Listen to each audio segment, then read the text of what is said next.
স্বাগত জানাচ্ছি বাংলা ভিশনের সাপ্তাহিক আয়োজন mega live talk show BSRM গণতন্ত্র এখনের 552তম পর্বে। সাথে আছে তাইমুর রশিদ। আমার সাথে আজকে আলোচনার জন্য স্টুডিওতে উপস্থিত আছেন চারজন অতিথি। আমার হাতের বামে আছেন প্রধান উপদেষ্টার উপপ্রেস সচিব অপূর্ব জাহাঙ্গীর, আছেন মুখ্য সংগঠক কেন্দ্রীয় কমিটি বৈষম্য বিরোধী ছাত্র আন্দোলন আব্দুল হান্নান মাসুদ। আমার হাতের ডানে আছেন জাতীয়তাবাদী কৃষক দলের সাধারণ সম্পাদক শহীদুল ইসলাম বাবুল, আছেন গণ অধিকার পরিষদের সাধারণ সম্পাদক মোহাম্মদ রাশেদ খান। আপনাদের চারজনকে স্টুডিওতে স্বাগত জানাচ্ছি। দর্শক, বিএসআরএম গণতন্ত্র এখন আজকের পর্বে আমরা আলোচনা করব জুলাই আন্দোলন দমনে হত্যাযজ্ঞ চালানো হয়েছে শেখ হাসিনার নির্দেশে। ক্ষমতায় থাকতে তিনি নৃশংস সব পদক্ষেপ নিয়েছেন, মানবাধিকার লঙ্ঘন করেছেন। এই প্রতিবেদনের নানা দিক নিয়ে আলোচনা করব। আলোচনায় থাকবে আওয়ামী লীগ নিষিদ্ধের প্রসঙ্গ। আলোচনা করব ডিসেম্বরে নির্বাচন দাবি করছে রাজনৈতিক দলগুলো। প্রধান উপদেষ্টা বলেছেন ডিসেম্বরে নির্বাচনের জন্য তারাও প্রস্তুতি নিচ্ছেন, কিন্তু রাজনৈতিক বাস্তবতা কি বলছে, এসব নিয়ে আজকের বিএসআরএম গণতন্ত্র এখন আলোচনা শুরু করতে চাই মাননীয় প্রধান উপদেষ্টার উপপ্রেস সচিব অপূর্ব জাহাঙ্গীর। প্রতিবেদন, আয়নাঘর, এগুলো নিয়ে একটু আলোচনা করবো। তবে শুরুতেই প্রশ্নটা এভাবে রাখতে চাই, মানে সামাজিক যোগাযোগ মাধ্যমে এবং নিঃসন্দেহে আপনার এর মধ্যে এই প্রশ্নের মুখোমুখি হয়েছেন যে ঠিক 6 মাস পরে কেন আয়নাঘরে যেতে হলো এবং আয়নাঘরে আলামতগুলো যে নষ্ট হলো, যেটা নিঃসন্দেহে এই অপরাধের বিচার করতে কিছুটা হলেও তো বাধাগ্রস্ত করবে, এই সুযোগটা কেন দেয়া হলো বা এই যে 6 মাস পরে কেন যেতে হলো? ধন্যবাদ। প্রথমত একটা জিনিস একটু ক্লিয়ার করে দেওয়া দরকার, সেটা হচ্ছে আপনারা জানেন যে এই আয়নাঘর পরিদর্শন করা হয়েছিল গুম কমিশন যেটা গঠন করা হয়েছে সেটার তত্ত্বাবধানে, এবং যেহেতু এটা একটা আন্ডার ইনভেস্টিগেশন, এটা 6 মাস কেন দেরি হলো এবং তারপর যা যা বললেন যে কিছু যে যা যা দেখা হয়েছে নষ্টের হয়েছে, সেগুলো অ্যাকচুয়ালি যেহেতু it's an under investigation process, হয়তো এই তথ্যগুলো এখন বলাটা এখন ঠিক হবে না।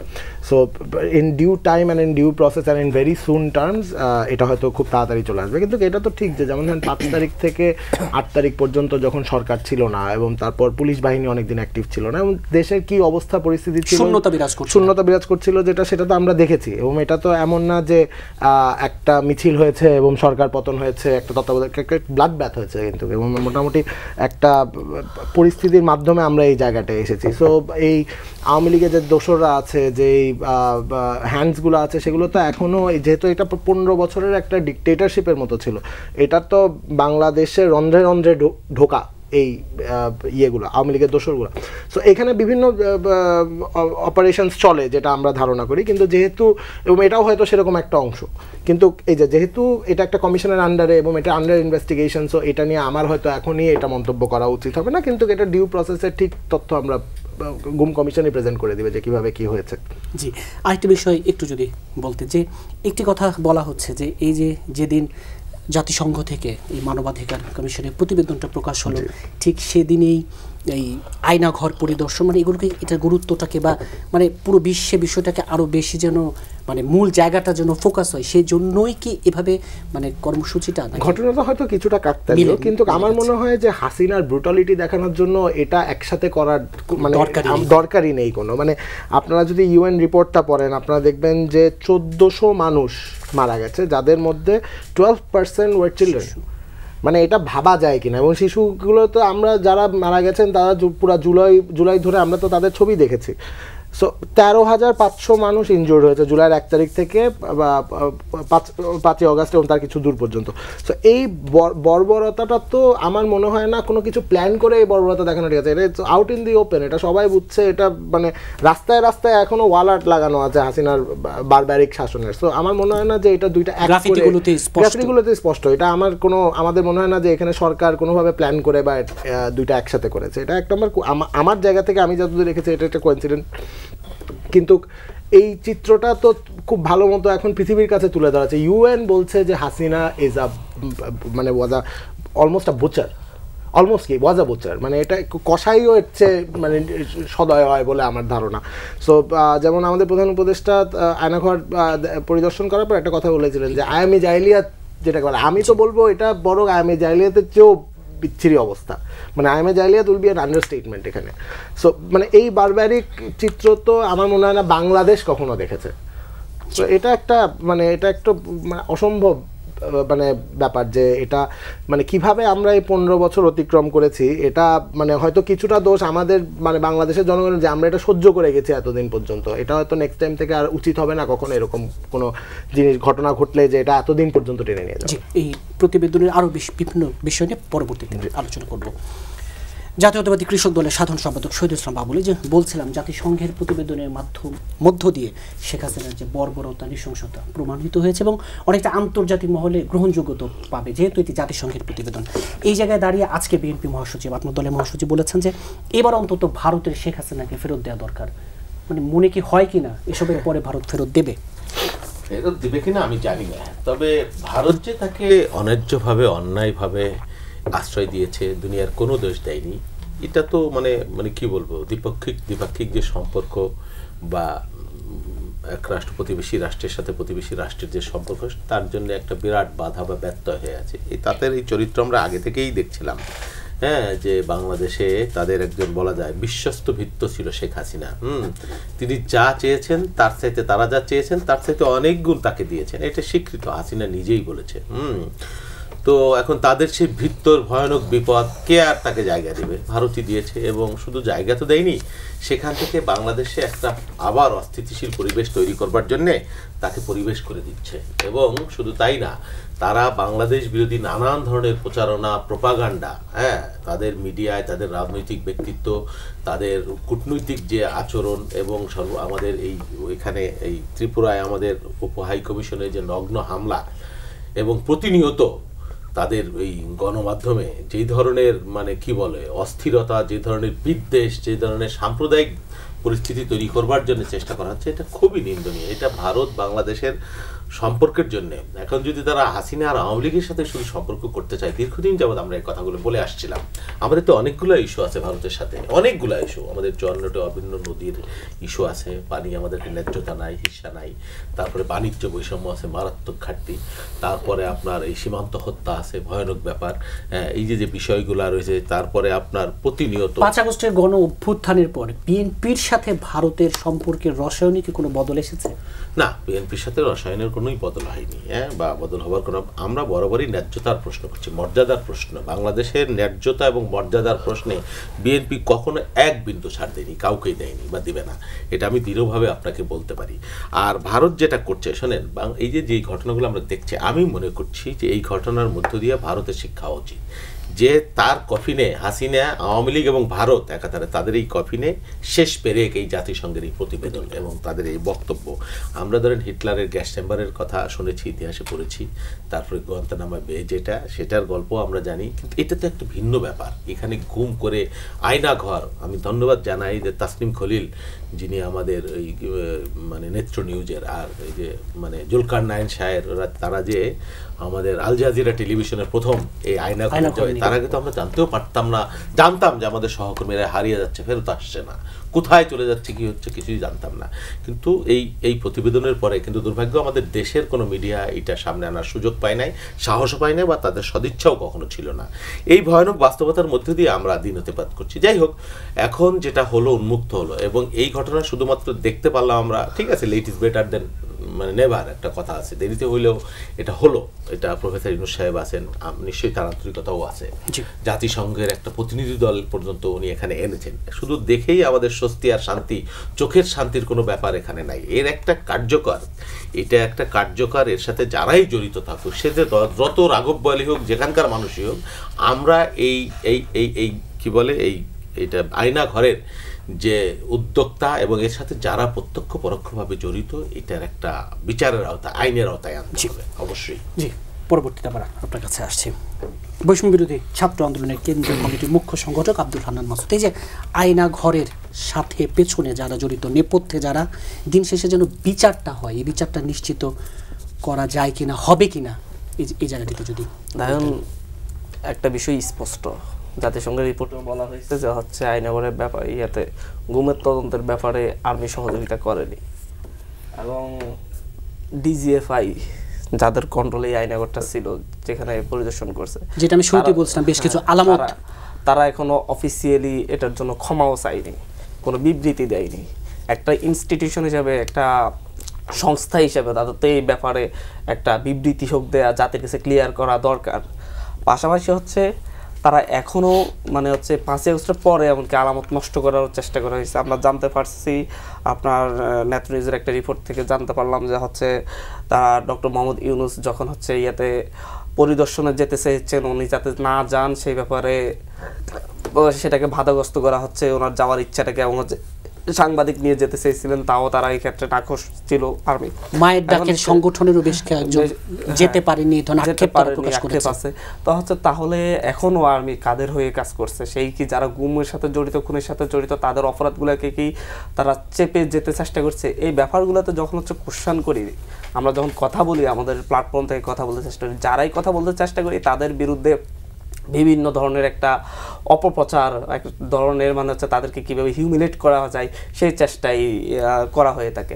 আমরা যেমন হচ্ছে যখন আন্দোলন করেছি তখন শেখ হাসিনার পক্ষ থেকে এমন কোনো, যেমন আমাদের 6 জনকে ডিবি অফিসে নিয়ে যাওয়া হয়েছে, আমরা বাকি 3 জন যারা হচ্ছে মূলত আন্দোলনটাকে চালিয়ে গেছে, আমাদের কাছে এমন কোনো বিষয় ছিল না, এমন কোনো ভয়ভীতি কিংবা এমন কোনো উপহার পুরস্কারের কথা ছিল না যে আমাদের এই 2 জনকে পেলেই তাদের আন্দোলনটা দমিয়ে ফেলতে পারতেছে। তারা তখনও আমরা কিন্তু হচ্ছে ভটকে যাইনি, আমরা প্রতিবাদ করে গিয়েছি, এখনও প্রতিবাদ করছি। যদি আমাদেরকে এইভাবে বিভিন্নভাবে আমাদেরকে হ্যারাস করার চেষ্টা করে যদি হচ্ছে মনে করে যে চুপ করে দিবে, তাহলে এটা সত্যিই মানে হচ্ছে দুঃখজনক।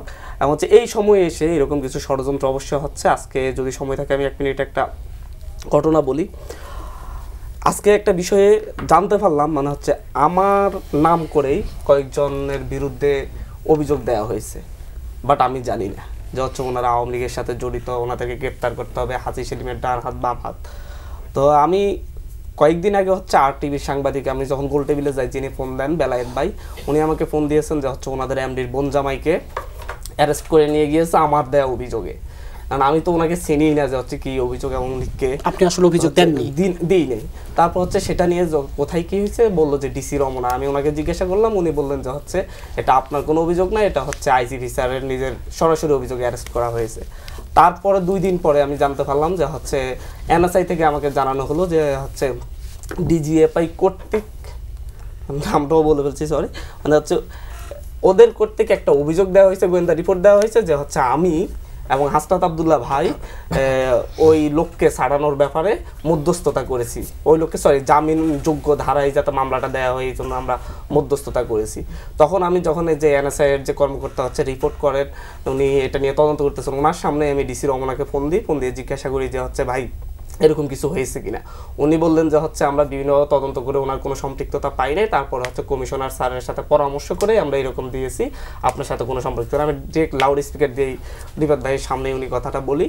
এরপর আজকে আমাকে নোয়াখালীর সাবেক এমপি, বিএনপি পন্থী এমপি এবং হচ্ছে কয়েকবার এমপি ছিলেন এবং বিএনপির সময় মন্ত্রী ছিলেন বরকতুল্লাহ বুলু ভাই, উনি আমাকে ফোন দিয়ে দেখা করতে ডাকেন ইন্টারকন্টিনেন্টালে। সেখানে গিয়ে আরেকজন লোক ওনার পাশে বসা, যার সাথে আমার প্রথম সাক্ষাৎ, আমাকে বলতেছে ওনার সাথে তোমার সাথে কোনো কি ঝামেলা আছে কিনা, তুমি ওনার নামে অভিযোগ দিয়েছো। তো হচ্ছে ওনার নাম মন্টু কি মিন্টু, এই যে একটা নাম। তো হচ্ছে আমি বললাম তো আমি ওনাকে চিনি না, উনি চকবাজারের ব্যবসায়ী। তো হচ্ছে বললো যে হচ্ছে ওনার নামে তুমি অভিযোগ দিয়েছো, আমাকে দেখালেন যে হচ্ছে একটা নাম্বার থেকে ওনাকে আমি অভিযোগ দিয়েছি, সেই অভিযোগের লেখাটা আমাকে পাঠালেন যে এরকম 6-7 জনের নামে আমি আওয়ামী সম্পৃক্ততা দিয়ে তাদের বিরুদ্ধে অ্যাকশন নেওয়ার জন্য অভিযোগ দিয়েছি। দেখেন বিষয়টা কিভাবে খেলা হচ্ছে। ছোট করে একটু, আমার বিরুদ্ধে আমি অভিযোগ দিয়েছি, এটা তাদেরকে আবার জানিয়ে দেওয়া হচ্ছে যে হান্নান মাসুদ অভিযোগ দিয়েছে, যাতে তারা আমাকে রিস্ক করে যে হচ্ছে আপনি কেন অভিযোগ দিয়েছেন।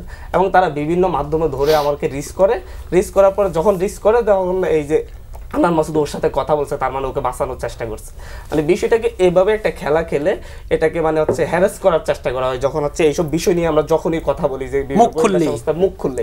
তো এই জায়গাগুলো কবে বন্ধ হবে, রাষ্ট্র কবে ব্যবস্থা নিবে, আমরা কবে নিরাপদ হব, আমি এটা নিয়ে কনসার্ন। জি মোহাম্মদ রাশেদ খান, গণ অধিকার পরিষদের সাধারণ সম্পাদক, যে শেষ কথাগুলো দিয়ে যে আমরা কবে নিরাপদ হব, রাষ্ট্র কবে শুদ্ধ হবে?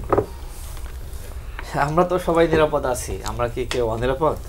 আমরা তো সবাই বাক স্বাধীনতা উপভোগ করছি, রাস্তা দিয়ে চলছি। হাসিনার আমলে আমরা যেমন ছিলাম তার থেকে তো অনেক ভালো আছি।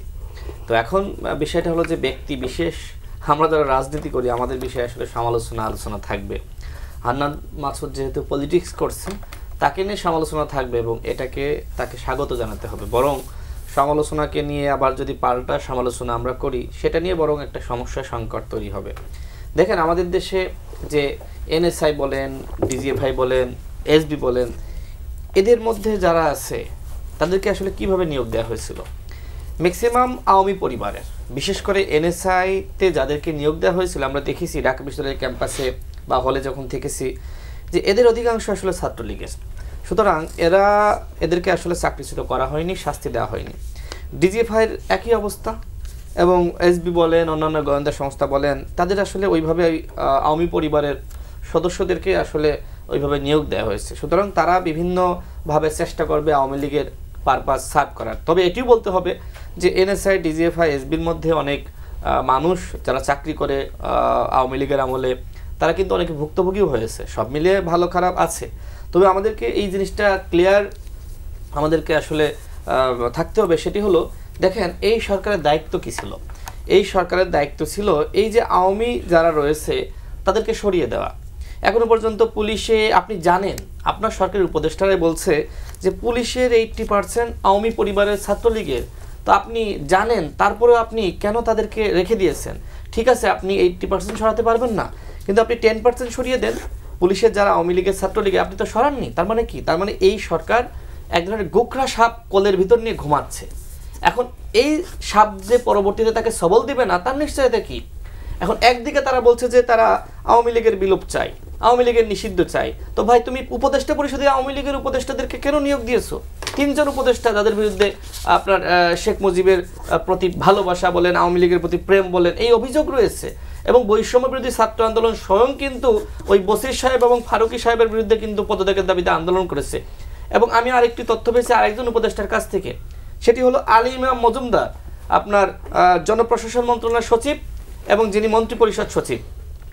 আপনার তাদেরকে দিয়েই মূলত আওয়ামী লীগের পুনর্বাসনটা শুরু হয়েছে। ডিসিএসপি নিয়োগকে কেন্দ্র করে কেলেঙ্কারি, আওয়ামী লীগের তালিকার ডিসিএসপি আপনি নিয়োগ দিয়েছেন, আওয়ামী লীগের তালিকার সরকারি কর্মকর্তাদেরকে আপনি প্রমোশন দিচ্ছেন। দেখেন, যাদের বিরুদ্ধে জামাত বিএনপির অভিযোগ দেওয়া হয়েছিল, তারা এই সরকারের আমলে যেখানে তারা কিছুটা আসলে রিল্যাক্স পাওয়ার কথা, সেখানে এই সরকারের আমলে কিন্তু তারা বঞ্চিতই থেকে গেছে। বরং আওয়ামী লীগের লোকজন নানানভাবে তদবির বাণিজ্য, টাকা বাণিজ্য, নানান সুবিধা ব্যবহার করে তারা কিন্তু আরো উপরে উঠে গেছে।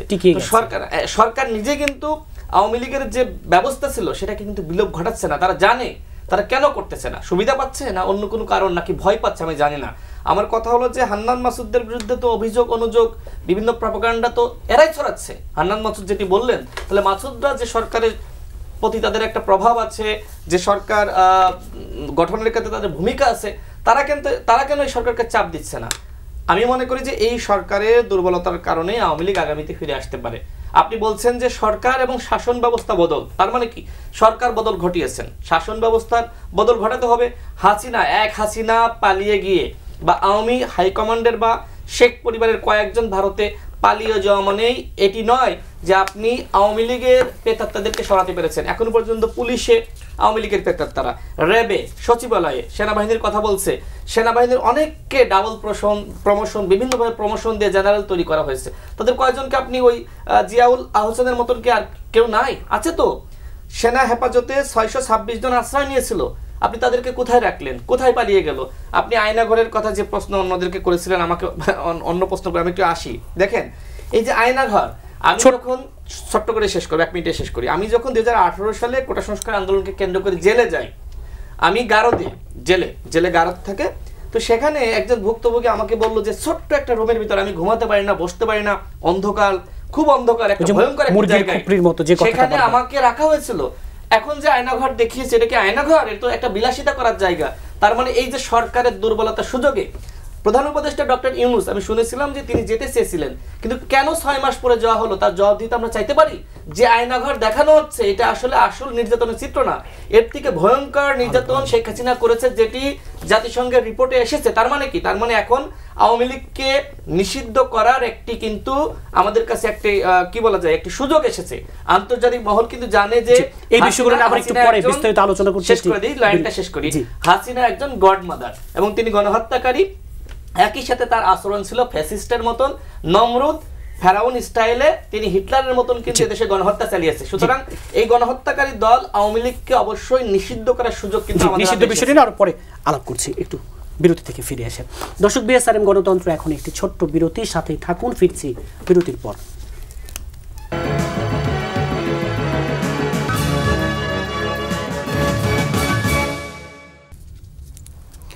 বিরতির পর আবারও স্বাগত জানাচ্ছি বিএসআরএম গণতন্ত্র এখনই। অপূর্ব জাহাঙ্গীর, যে কথাগুলো শুনছিলেন যে পুলিশে প্রশাসনে সব জায়গায় এখনও আওয়ামী লীগ রয়ে গেছে, সরাতে পারলেন না, 6 মাস পেরিয়ে গেল। যখন আওয়ামী লীগ নিষিদ্ধের দাবি উঠছে তখন কি আওয়ামী লীগ পুনর্বাসনের আবার সুযোগ পাচ্ছে কিনা?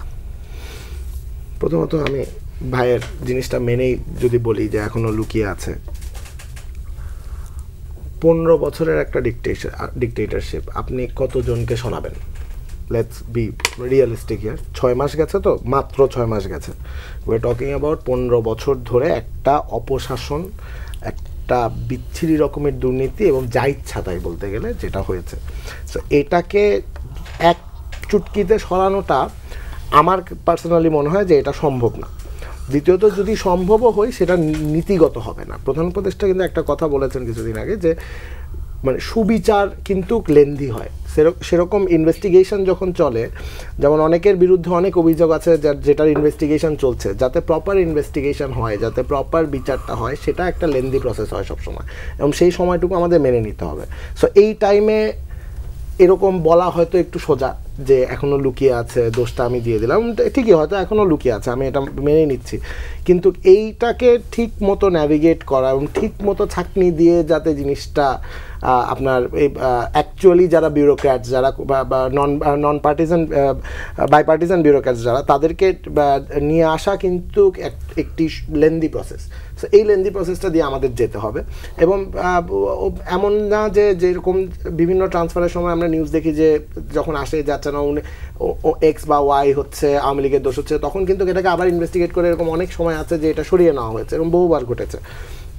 সো এই প্রসেসটা নিয়ে এটা লেন্দি হলেও এটা আমাদের এটার মধ্যে দিয়ে যেতে হবে আর কি। So that is the reality. জি, আমরা জাতিসংঘের প্রতিবেদন নিয়ে কথা বলছি, কিন্তু সেই জাতিসংঘই কিন্তু অন্তর্বর্তী সরকারের সময়ও মানবাধিকার লঙ্ঘনের ঘটনা ঘটেছে বলে বলছে। এই জায়গাটিতে কিভাবে? না, প্রথমত হচ্ছে যে কিছু ঘটনা তো ঘটেছে যেটা ইনভেস্টিগেট করা হবে, এটা নিয়ে কোনো সন্দেহ নাই। অন্তর্বর্তীকালীন সরকারের আন্ডারে কোনো নাশকতা, কোনো ধরনের কোনো ঘটনা ঘটুক, এটা কোনোভাবেই সরকার চায় না। দ্বিতীয়ত হচ্ছে এগেন আমাকে মানে এটা হয়তো বারবার একই বুলি আওড়ানো হয়ে যায়, কিন্তু এটা I can't stretch this enough যে আমরা কিসের মধ্যে দিয়ে গিয়েছি এবং লাস্ট 6 মাস অবস্থাটা কোথা থেকে কোথায় এসেছে সেটা আমাদেরকে একটু পর্যবেক্ষণ করতে হবে। এখানে বিভিন্ন ফোর্সেস আছে, এমনকি এই যে যা যদি আমি এটা মেনেই নেই যে আওয়ামী লীগের দোষরা এখন লুকিয়ে আছে, এরকম বিভিন্ন ঘটনা তো ঘটছে। আমরা চেষ্টা করছি যে একটা ভঙ্গুর পুলিশ বাহিনীকে মোটামুটিভাবে তরতাজা করে এই ইনভেস্টিগেশনগুলো চালানো। এই আপনারা জানেন যে এখন যেই পরিস্থিতিতে বাংলাদেশ এখন উঠে দাঁড়াচ্ছে, এই পরিস্থিতিতে কিন্তু এত সহজে এই ট্রান্সফরমেশনটা হওয়ার কথা না। আমি কিন্তু বলবো যে আমাদের কানের পাশ দিয়ে গুলিয়ে আছে। আমরা কিন্তু একটা আপনি চিন্তা করেন যে 5 তারিখ যে ঘটনাটা ঘটেছে সেটা যদি নিউ ইয়র্কে ঘটতো বা নিউ দিল্লিতে ঘটতো, তাহলে ঘটনাটা কী ঘটতে পারতো। সেদিক দিয়ে আমি বলবো যে আমরা কিন্তু যথেষ্টটা উতরিয়ে এসেছি। কিন্তু অ্যাগেন যেসব ঘটনা ঘটছে, অবভিয়াসলি ইউএন যখন বলছে আমরা অবভিয়াসলি এটা যাচাই করে দেখবো এবং প্রপার ইনভেস্টিগেশনের মাধ্যমে এই ব্যাপারগুলো খতিয়ে দেখা হবে। জি, শহীদুল ইসলাম বাবুল, এই যে 6 মাস সময়টা 15 বছরের যেই জঞ্জাল বলি, যেই ধারাবাহিকতা বলি, এটা মানে এখান থেকে বের হয়ে আসা আসলে 6 মাস কি একটু না? ঠিকই বলছেন, এটা আসলে আছে। হ্যাঁ, আমাদের আশাভঙ্গের অনেক জায়গা আছে, আবার অর্জনও আছে। সবচেয়ে অন্তত এখন কেউ ঘুম হচ্ছে না, আমরা ওই আশঙ্কায় দিনাতিপাত করি না এখানে কথা বললে বের হতে পারবো কি পারবো না, সবাই উন্মুক্তভাবে কথা বলছে, এটা তো অবশ্যই পজিটিভ দিক। তবে ব্যর্থতার কথাও আমরা বলবো, কারণ 6 মাস খুব কম সময় না একটা সরকারের জন্য, একেবারে কম সময় না।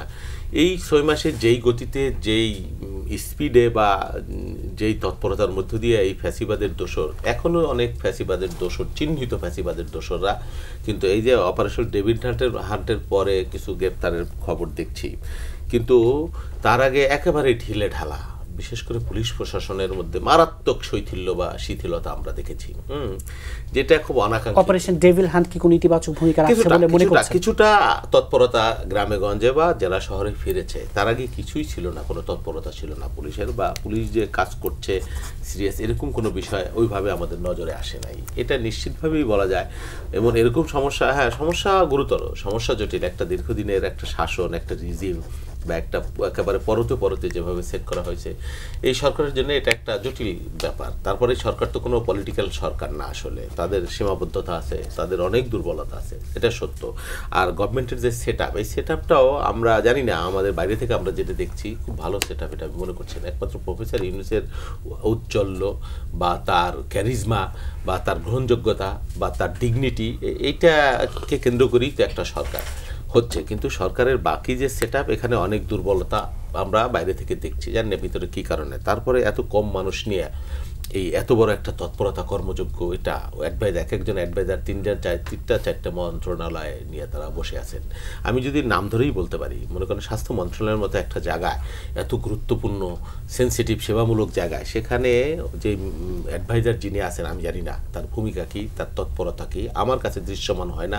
বা উনি কখনো মেডিকেল সেক্টরের সাথে কখনো জড়িত ছিলেন না, তার এই বিষয়ে এক্সপার্টিস আছে কি না তাও আমি জানি না, বা নাই, আমি জানি নাই। কী কারণে?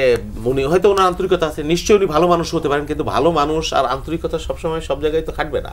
আচ্ছা, হোম অ্যাডভাইজারের কথা আমি বলি, হয়তো উনি অনেক ভালো মানুষ, আমি শুনেছি উনি খারাপ মানুষ না, ওনার ব্যক্তিগত জীবনে ভালো, চাকরি জীবনে পেশাগত, কিন্তু আচ্ছা উনি যে কী বলেন আমরা তো বুঝি না ওনার কথা, আর আমরা কি বলি ওনার নিশ্চয়ই বুঝেন কিনা আমি জানি না। উনি কৃষি মন্ত্রণালয়ের অ্যাডভাইজারও ওনার আছে, যে একটা গুরুত্বপূর্ণ মন্ত্রণালয় কৃষি, কিন্তু কী কারণে? এখানে তো দুইজন, আর হোমের তো একটা খুব কর্মা, খুব কর্মঠ এবং খুব সাহসী এবং একজন মানে কি বলে খুব ডাইনামিক একজন অ্যাডভাইজার এখানে প্রয়োজন ছিল।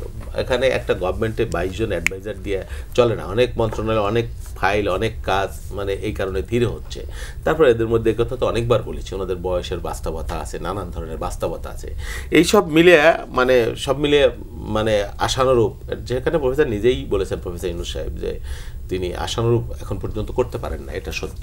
জি, আব্দুল হান্নান মাসুদ, এই যে আপনাদের এবং জাতীয় নাগরিক কমিটি এবং একটু বড় প্ল্যাটফর্ম থেকে যখন আবার আওয়ামী লীগ নিষিদ্ধের দাবি উঠেছে, আপনারা আবার কর্মসূচিও শুরু করেছেন, সেই জায়গায় কিন্তু জাতিসংঘ তার প্রতিবেদনে এরকম একটি প্রস্তাবনা, বেশ কিছু প্রস্তাবনা আছে, তারা কিন্তু রাজনৈতিক দলকে নিষিদ্ধ না করারই পক্ষে। এই জায়গাটিকে কীভাবে দেখবেন? না, একই সাথে জাতিসংঘের যে প্রতিবেদন সেটার সাথে আমরাও একমত, কোনো রাজনৈতিক দলকে নিষিদ্ধ করার বিপক্ষে আমরা। কিন্তু আসলে আওয়ামী লীগকে রাজনৈতিক দলের কোনো কোয়ালিটি, কোনো বৈশিষ্ট্য আওয়ামী লীগের আছে কিনা, ক্যারেক্টারিস্টিক আছে কিনা সেটা দেখতে হবে।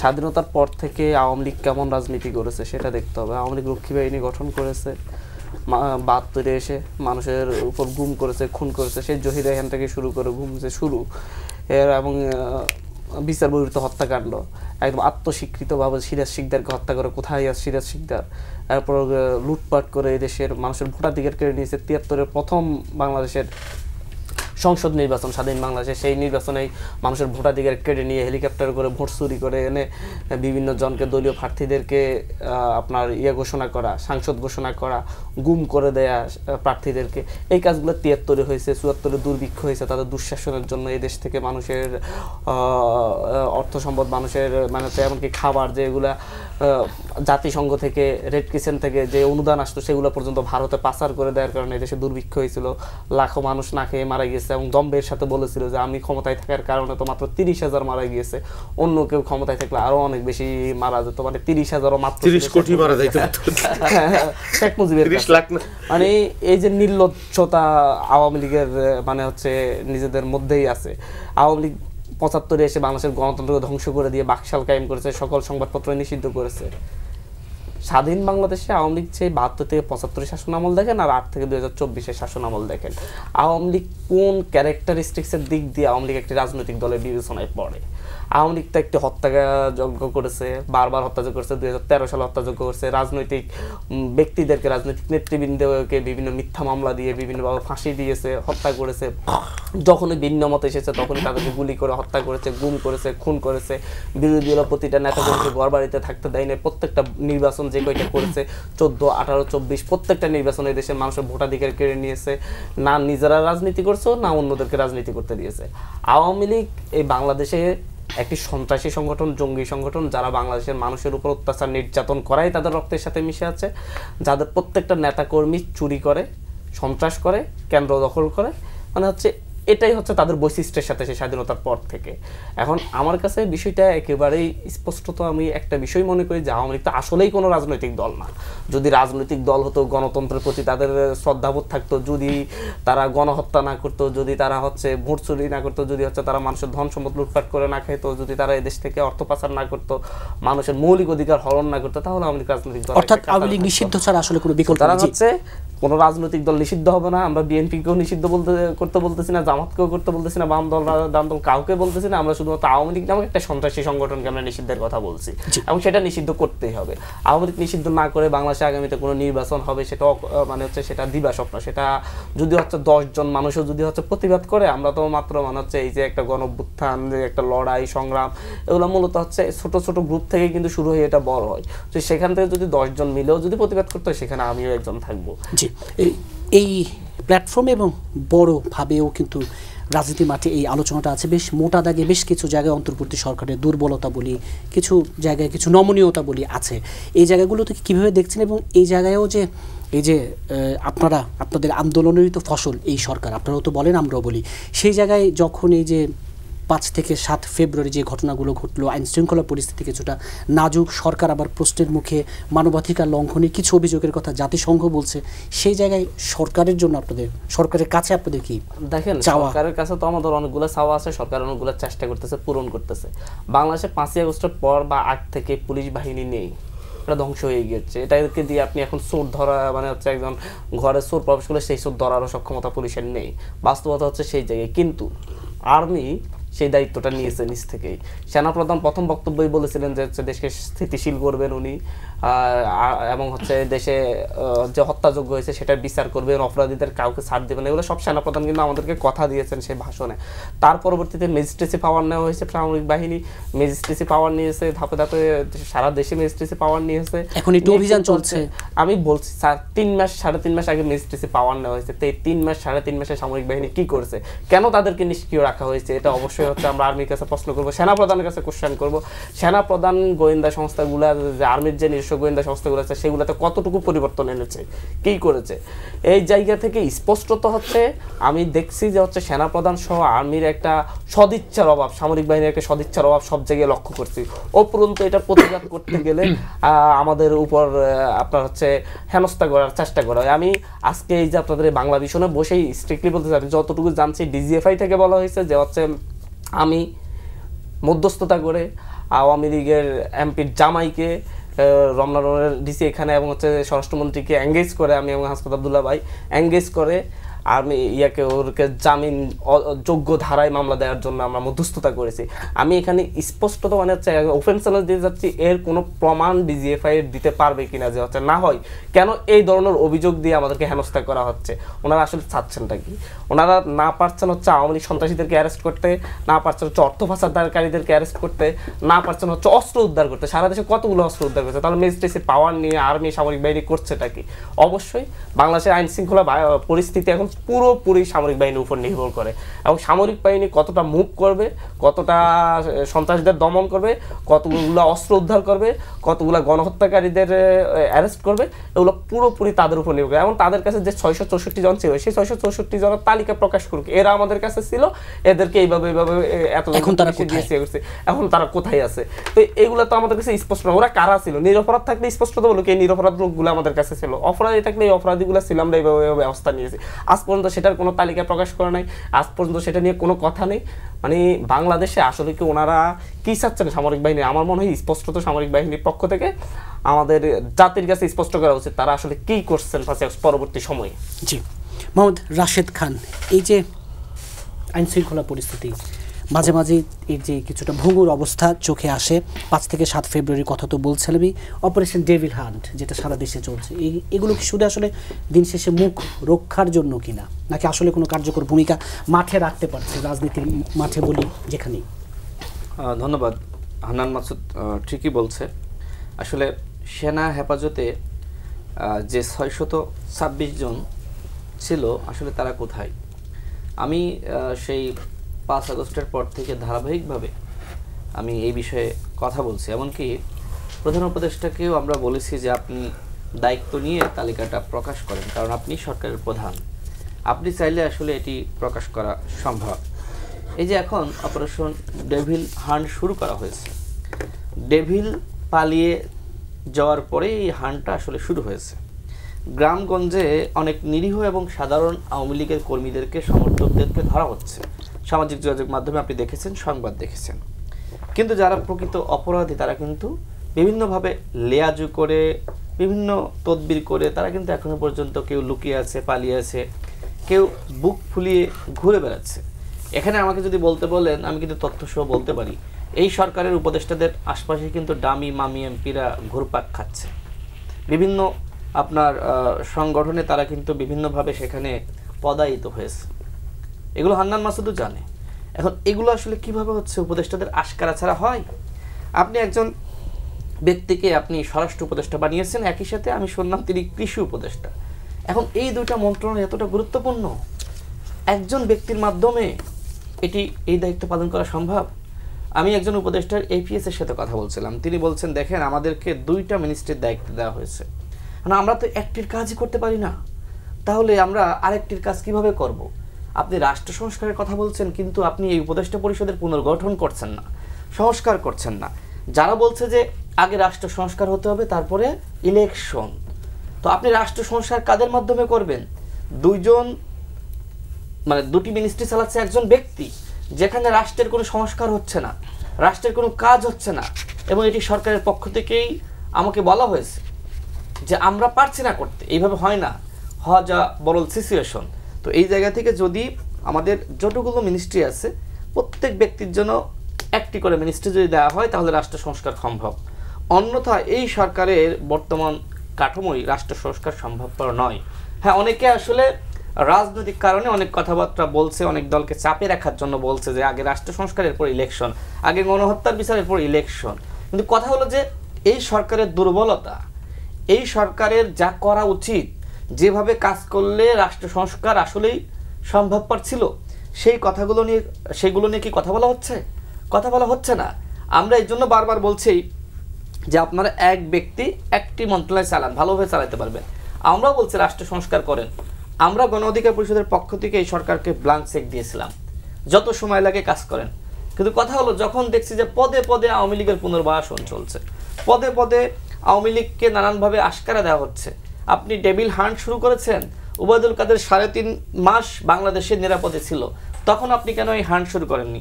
এই সরকার দায়িত্ব গ্রহণের পর থেকে তো এই হান্ট শুরু হওয়া দরকার ছিল। এখন তো সব পালিয়ে গেছে। বাংলাদেশে এই মুহূর্তে কারা আছে?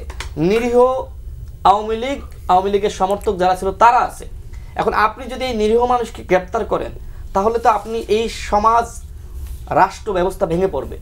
গ্রামগঞ্জে আমরা দেখেছি যে অনেকে আওয়ামী লীগে ভোট দিয়েছে, অনেকে বিএনপিতে ভোট দিয়েছে, দাঁড়িপাল্লায় ভোট দিয়েছে বা অন্য দলে ভোট দিয়েছে। এখন শুধুমাত্র ভোট দেওয়ার জন্য সে যদি আওয়ামী লীগ হয় আর তাকে আপনি গ্রেপ্তার করবেন? আওয়ামী লীগের সবাইকে খারাপ? আমরা দেখেছি আওয়ামী লীগের নেতৃত্বে যারা ছিল তারা খারাপ, এবং আওয়ামী লীগের নেতৃত্বে যেটি মাসুদ সাহেব বলল 71-এর পরে কিন্তু একবার গণহত্যা চালিয়েছে আওয়ামী লীগ, দ্বিতীয়বার এই বাংলাদেশের মানুষ আওয়ামী লীগকে ক্ষমা করে শেখ হাসিনার নেতৃত্বে আর একবার গণহত্যা চালানোর সুযোগ দিয়েছে। এই দেশের মানুষ কিন্তু আবেগী। আজকে আমি অন্যায় করলাম, 1 বছর পরে মানুষ মনে রাখবে না। আমি যখন একটু দুঃখ প্রকাশ করব, একটু মাথায় টুপি দেবো, হ্যাঁ মসজিদে যাব, আমি একটু লেবাস ধরবো, মানুষ সব ভুলে যাবে। হাসিনা 96-তে লেবাস ধরে হাতে তসবি নিয়ে মাথায় হিজাব পরে ঘোমটা দিয়ে মানুষের কাছে ক্ষমা চেয়ে সে ক্ষমতায় এসেছিল। মানুষ কিন্তু সব 71-এ শেখ মুজিবের সমস্ত অপরাধ ভুলে গিয়েছিল। এই শেখ হাসিনা আপনি ধরে রাখেন, যেমনিভাবে ওই শেখ মুজিবকে ক্ষমা করেছে না, শেখ হাসিনাকেও কিন্তু মানুষ ক্ষমা করে শেখ হাসিনার পরবর্তী প্রজন্ম, পুতুল বলেন, সজীব ওয়াজিদ জয় বলেন, তারা কিন্তু ফিরে আসবে। তার মানে কি করতে হবে? তার মানে তৃতীয়বার আওয়ামী লীগের নেতৃত্বে আর কোনো গণহত্যা পরিচালিত হোক সেই সুযোগ রাখা যাবে না। আওয়ামী লীগকে নিষিদ্ধ করাটা কতটা জরুরি, সেই জন্যই বলছি এখন আমাদের হাতে সুযোগ এসেছে। একটি আন্তর্জাতিক আপনার কমিউনিটি বা জাতিসংঘ তারা বলেছে যে আওয়ামী লীগ গণহত্যা চালিয়েছে এবং তাদের কাছে এভিডেন্স রয়েছে। হ্যাঁ, যদি তারা বলছে যে কোনো দলকে নিষিদ্ধের পক্ষে, তারা না, কিন্তু আমরা বাংলাদেশের বাস্তবতা বুঝতেছি। আমরা তৃতীয়বার আওয়ামী লীগকে গণহত্যার সুযোগ দিতে চাই না। এবং আওয়ামী লীগ, সেখানে স্পষ্টভাবে উল্লেখ করা আছে, আওয়ামী লীগ মানবতা বিরোধী অপরাধ করেছে। একটি দল যে মানবতা বিরোধী অপরাধ করলো, সেই দলকে বাংলাদেশে রাজনীতি করতে পারে? আমি জাতিসংঘের কাছে প্রশ্ন করছি। তার মানে কি করতে হবে?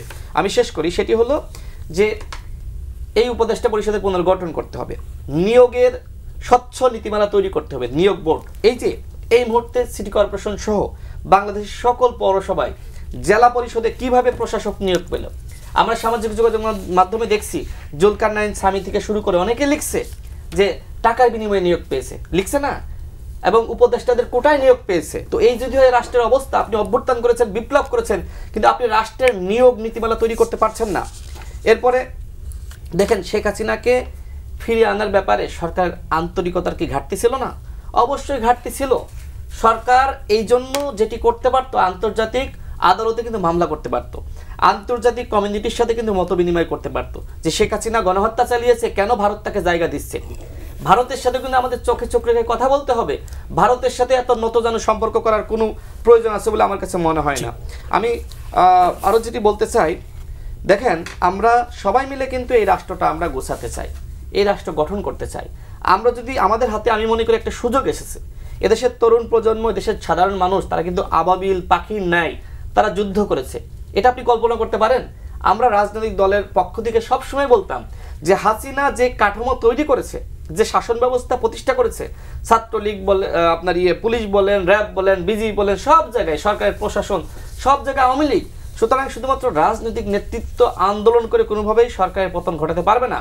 তার মানে কি? তার মানে সাধারণ মানুষকে নেমে আসার আহ্বান আমরা সবসময় জানিয়েছি। দেখেন রাজনৈতিক নেতৃত্বের পক্ষ থেকে বলা হয়েছে যে বিশ্ববিদ্যালয়ের শিক্ষার্থীরা না নামলে শুধুমাত্র বাংলাদেশ না, পৃথিবীর ইতিহাসে কোনো আন্দোলন সফল হয়েছে আপনি দেখাতে পারবেন না। তো এইবার রাজনৈতিক নেতৃত্ব বলেন, সাধারণ মানুষ বলেন, সাধারণ শিক্ষার্থীরা বলেন, আমরা সবাই মিলে কিন্তু হাসিনার পতন ঘটিয়েছি। কিন্তু আমার প্রশ্ন হলো যে আজকে যে জাতীয় ঐক্য সংহতি ভেঙে পড়েছে, এর দায় কি সরকারের না?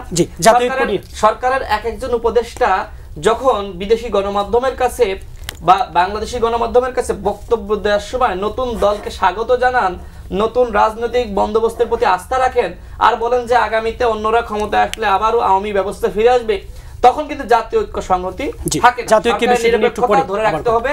সরকার যদি এই ধরনের বক্তব্য দেয়, সরকারের উপদেষ্টারা যদি আপনার যেটি মানুষ বলছে যে কিংস পার্টির অ্যাম্বাসেডর হয়, তাহলে জাতীয় ঐক্য সংহতি হয় না এবং একই সাথে রাষ্ট্র সংস্কার হয় না। সুতরাং সরকারকে সবার আগে কিন্তু নিরপেক্ষ হতে হবে, সরকারকে দায়িত্বশীল আচরণ করতে হবে। হাসিনার পতন হয়েছে, এখন সরকারের দায়িত্ব এই ফ্যাসিবাদী ব্যবস্থার পতন ঘটানো। এটা যদি সরকার না পারে তাহলে সরকার রাষ্ট্র সংস্কার করতে পারবে। জি, অপূর্ব জাহাঙ্গীর, যে শেষের কথাগুলো, জাতীয় ঐক্য কিংস পার্টির যদি দায়িত্ব নেন। আমি একটু রাশেদ ভাইয়ের একটা কথা আগে একটু ইয়ে করে না, আমার কাছে মনে হয় উনি ভারতকে মানে এই সরকার ভারতকে নতজানুভাবে কথা বলছে, এটা একটু বলতে চাচ্ছেন। আমি মনে করি যে বাংলাদেশের ইতিহাসে এই প্রথম যদি কোনো হেড অফ স্টেট ভারতের চোখে চোখ রেখে কথা বলে, সেটা হচ্ছে আমাদের অন্তর্বর্তীকালীন সরকারের প্রধান উপদেষ্টা প্রফেসর মোহাম্মদ। তিনি সম্ভবত শেখ হাসিনাকে ফেরত আনার প্রসঙ্গ, সেই প্রসঙ্গেও যদি ভারতের সাথে ডিল করা নিয়ে যদি চোখে চোখ রেখে এবং একই ইয়েতে কথা বলতে থাকে, তাহলে দেশের বাংলাদেশের হিস্ট্রিতে এই প্রথম এটা। Let's be frank about it, এটা নিয়ে কোনো সন্দেহ নেই। আর দ্বিতীয়ত হচ্ছে, আমি এত সব আলাপে যাব না, আমি শুধু একটা জিনিস বলবো যে হচ্ছে এখনো পর্যন্ত কিন্তু বলা হয়নি যে কোনো পার্টি হয়েছে, এটাও এখনো পর্যন্ত হয়নি। কিন্তু ফেব্রুয়ারি মাঝামাঝি নতুন রাজনৈতিক দল ঘোষণা আগে হোক, যদি উপদেষ্টারা কেউ ওখানে থাকেন, যদি তারা অলরেডি তো তারা বিভিন্ন জায়গায় খন্ডে খন্ডে বলেছেন যে তারা রেজিগনেশন দিবে, আগে ঘটনাটা ঘটুক, আমরা স্পেকুলেশন করতে পারি আগে অনেক জায়গা থেকে।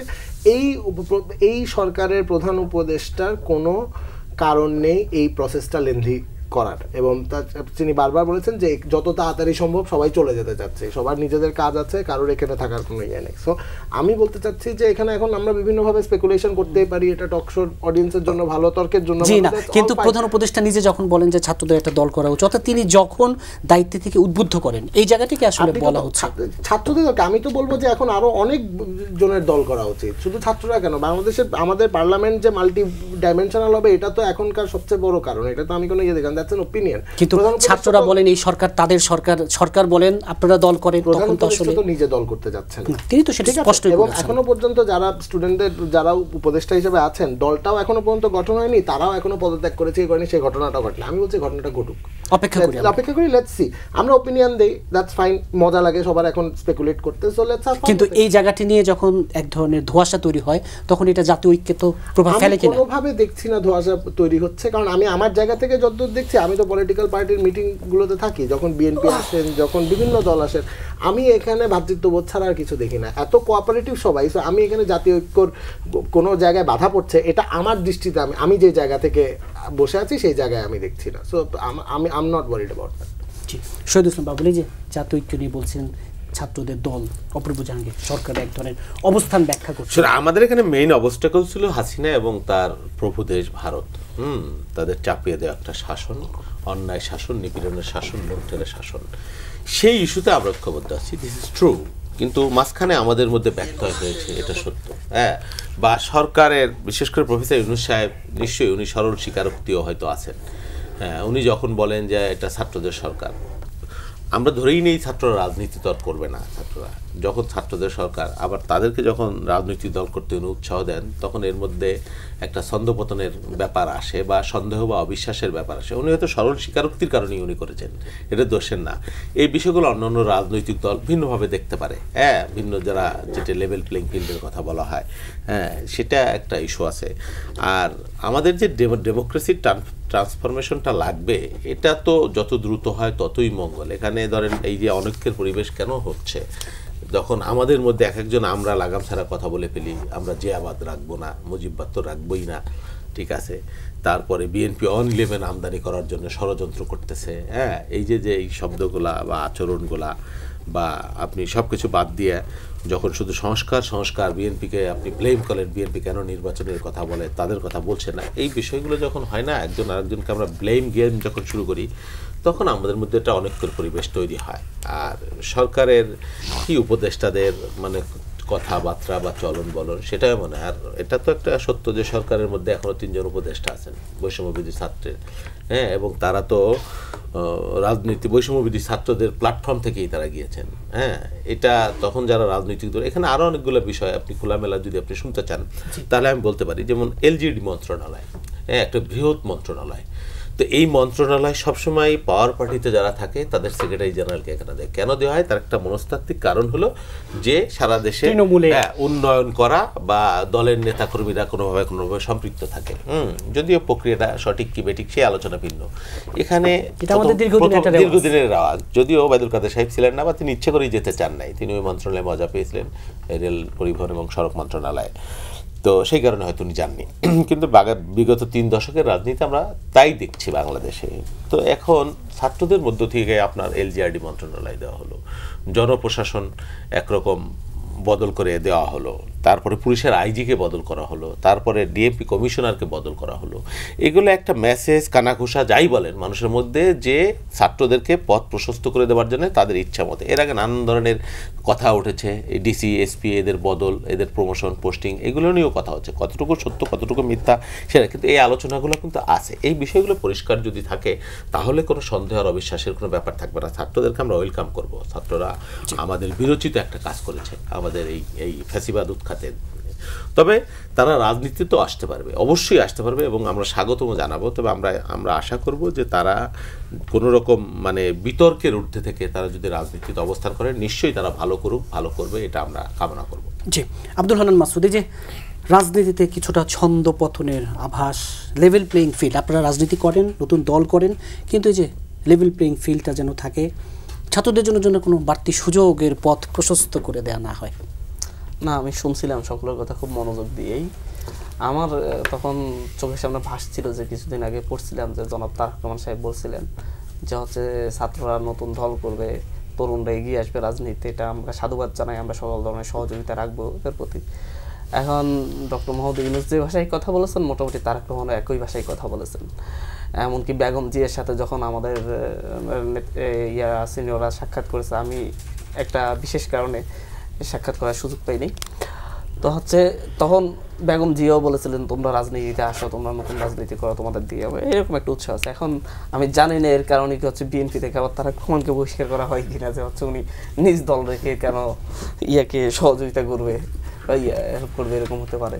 তো মূলত হচ্ছে এই দেশের মানুষের একটা আকাঙ্ক্ষা আছে, সকলের, সবাই তো এই দেশের মানুষ, জনাব তারেক রহমান এই দেশের মানুষ, বেগম জিয়ারা সকলেই দেশপ্রেমিক মানুষ।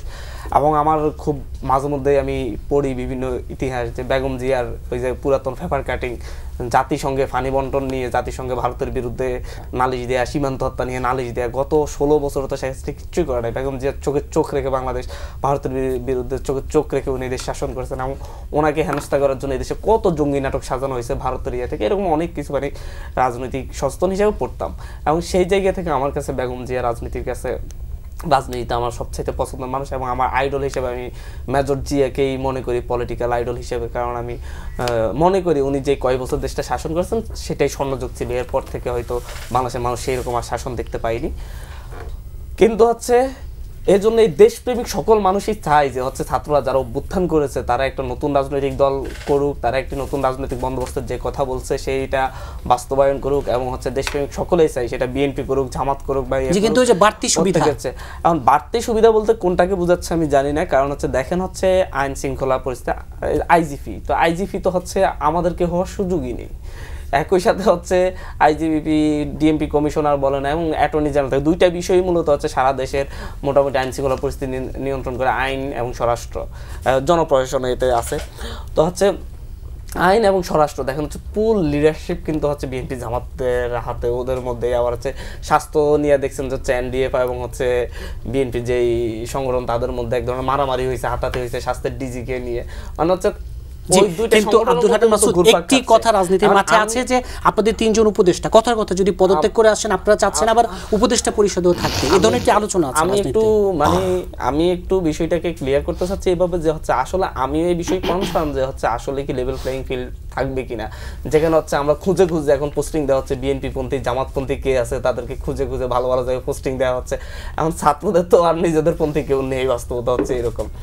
আগামী যখন ইলেকশন আসবে তখন ইলেকশনের সময় যে ডিসি নিয়োগ দিতে বিএনপি পন্থী খুঁজতেছেন, এসপি নিয়োগ দিতে জামাতপন্থী খুঁজতেছেন, এই যে বিএনপি জামাতপন্থী খুঁজে নিয়োগ দিচ্ছেন, তারা তো তখন সেই পন্থী যদি আচরণ করে তাহলে আসলে লেভেল প্লেইং ফিল্ডের প্রশ্ন উঠে। কিন্তু ডক্টর মোহাম্মদ ইউনূস নিজের জায়গা থেকে নিজের নিরপেক্ষতা আরো বেশি প্রমাণ দিতে হবে বলে আমার মনে হয় না। উনি ওনার জায়গা থেকে নিরপেক্ষ অবস্থানে আছেন। পাশাপাশি যে প্রশ্নটা করেছেন যে অবশ্যই আমরা এর বিরোধিতা করব ছাত্রদের থেকে, এমনকি যদি একক কেউ বিরোধিতা করা হয় যে সরকারে থাকবে, এই ধরনের একটা অন্তর্বর্তীকালীন সরকারে থাকবে এবং একই সাথে রাজনৈতিক দলে থাকবে, এইরকম হলে আমি নিজে তার বিরুদ্ধে দাঁড়াবো। বিষয়টা স্পষ্টতা। আমরা চাই যে সরকার তার নিরপেক্ষতা বজায় রাখুক, সরকারের জায়গা থেকে দেশের জন্য কাজ করুক, কোনো পলিটিক্যাল অংশের জন্য না, কাউকে উঠানোর জন্য না। কিন্তু আমরা একই সাথে যেভাবে বলা হচ্ছে বৈষম্যবিরোধী ছাত্র আন্দোলন কিন্তু গণ অভ্যুত্থানের প্ল্যাটফর্ম, সেই গণ অভ্যুত্থানের প্ল্যাটফর্মের প্রতিনিধিরা কিন্তু গণ অভ্যুত্থানের প্রতিনিধি হিসেবে সরকারে আছে। একই সাথে আমরা বৈষম্যবিরোধী ছাত্র আন্দোলনকে একটা অনন্য জায়গায় রাখতে চাচ্ছি, আমরা সেটাকে কোনো রাজনীতিক আয়ন করতে চাচ্ছি না। আমরা মনে করছি বৈষম্যবিরোধী ছাত্র আন্দোলন এবং জাতীয় নাগরিক কমিটির উদ্যোগে একটা রাজনৈতিক দল হয়ে গেলে যারা আসলে রাজনীতি করবে তারা রাজনীতিটাই করবে, কিন্তু বৈষম্যবিরোধী ছাত্র আন্দোলন এবং জাতীয় নাগরিক কমিটিতে কেউ রাজনীতি করার লোকও থাকতে পারবে না। আমরা এটাই স্পষ্টত বলতেছি, কারণ আমরা চাই বাংলাদেশে এমন একটা প্রেসার গ্রুপ থাকুক, আমরা ভুল করলেও যেন চোখে চোখ রেখে বলে দিতে পারে। মাসুদ, আমি একটু ইন্টারাপ্ট করি। তোমরা যে বক্তব্য দিলা যে কি হয়তো তারা পদত্যাগ করে চলে আসবে নাকি, বা তারা পদত্যাগ করে সরকারে থাকবে বৈষম্য বিরোধী আন্দোলন থেকে, এই তো বৈষম্য বিরোধী আন্দোলন থেকে না, ওনারা তো বৈষম্য বিরোধী আন্দোলন নেই অলরেডি, না ছিলেন তো, ওনারা এই দেশের অভ্যুত্থানের প্রতিনিধি হিসেবে আছেন না, বৈষম্য বিরোধী আন্দোলন থেকেই তো তারা সরকারে তারা সেখানে গিয়েছেন। আচ্ছা, আমি যদি ধরি বিএনপির 4 জন সরকারে চলে যাবে বিএনপি থেকে পদত্যাগ করে, তাহলে কি তারা নিরপেক্ষ হয়ে যাবে? সেটাও হতে পারে, তারা যেতে পারে নিরপেক্ষ হয়ে যাবে। আপনি যদি পলিটিক্যাল পার্টি হিসেবে অ্যাজ এ পলিটিক্যাল পার্টি হিসেবে যদি আপনি হিসাব করেন সেটা আলাদা। আমরা তো চেয়েছিলাম জাতীয় সরকার করুক, কিন্তু বিএনপি রাজি হয় নাই। জাতীয় সরকার চেয়েছিলাম, সেই জায়গা থেকে এই সরকারকে অনন্যতা দেওয়ার জন্য তখন সকল রাজনৈতিক দলই অনুরোধ করে যাচ্ছে ছাত্রদের প্রতিনিধিরা এখানে আসুক। তখন সকলের অনুরোধে ছাত্রদের প্রতিনিধিরা গেছে, তখন ছাত্ররা রাজনীতি করবে এই প্রশ্নটা ছিল, এবং ছাত্ররা তো রাজনীতি করতে পারে। ছাত্ররা আমরা তো আগে না সেটা নিয়ে কোনো প্রশ্নই তো, আমি বলছি যে লেভেল প্লেইং ফিল্ড, আমরা স্পষ্ট তো বলতেছি রাজনৈতিক দল তো হতে যাচ্ছে, তারা রাজনৈতিক দল থেকে পদত্যাগ করে সেখানে যাচ্ছে না। যদি রাজনৈতিক দল থেকে পদত্যাগ করে যেত তাহলে আমরা বৈষম্যবিরোধী ছাত্র বলে থাকে প্ল্যাটফর্মের কথা আমরা জানি, বিএনপি পন্থী বিএনপি সুপারিশে কয়েকজন, অর্থাৎ বৈষম্যবিরোধী ছাত্র আন্দোলন একটি প্রেসার গ্রুপের প্ল্যাটফর্ম হিসেবে থাকবে। জি, একটু আলোচনা আসি। মোহাম্মদ রাশেদ খান, যে জাতীয় ঐক্যের কথা আপনি শেষে বলছিলেন, সেই জায়গায় যে এক ধরনের ছাত্রদের রাজনৈতিক দল নিয়ে এক ধরনের যে রাজনীতি কিছুটা কি বন্ধনটা কিছুটা কি একটু শিথিল হয়ে গেল কিনা, জাতীয় ঐক্যের জায়গাটা কি কিছুটা মানে অস্বস্তিতে পড়লো কিনা? ধন্যবাদ। দেখেন, আমরা তো 2018 সালের কোটা সংস্কার আন্দোলন করার পরে 2021 সালে আমরা দল গঠন করেছি। মোটামুটি 4 বছর আমরা সময় নিয়েছি দল গঠন করার জন্য। এর আগে ছাত্র, যুব, শ্রমিক, পেশাজীবী সংগঠন আমরা তৈরি করেছি।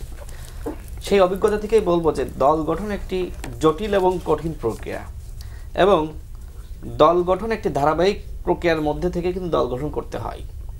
এখন যারা উপদেষ্টারা আছেন তারা যদি কেউ পদত্যাগ করে কোনো দলের প্রেসিডেন্ট হন বা সেক্রেটারি হন, আমার প্রশ্ন হলো যে তারা কি আসলে এই কঠিন প্রক্রিয়ার সাথে ছিলেন না?